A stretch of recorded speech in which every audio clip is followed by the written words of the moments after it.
Divide and role leadership. سامعین محترم، انگریزی کی ایک کہاوت ہے، تقسیم کرو اور حکمرانی کرو۔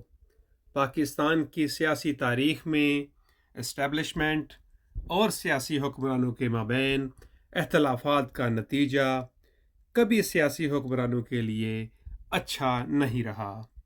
خواجہ نظم الدین ہو، سکندر مرزا ہو، ذوالفقار علی بھٹو ہو، جنیجو ہو، میاں نواز شریف ہو، بےنظیر ہو، یوسف رضا گیلانی ہو یا پھر عمران خان۔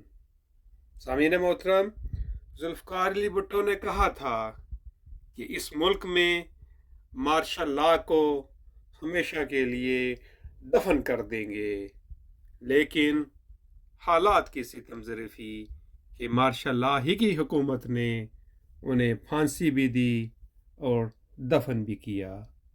مشرف نے پارٹیوں کو توڑ کر کاف لیگ بنائی اور پھر کاف لیگ کو توڑ کر پی ٹی آئی کو مضبوط کیا گیا، اور اب پی ٹی آئی کو توڑ کر بہت جلد ایک نئی پروڈکٹ مارکیٹ میں آنے والی ہے، انتظار کیجیے۔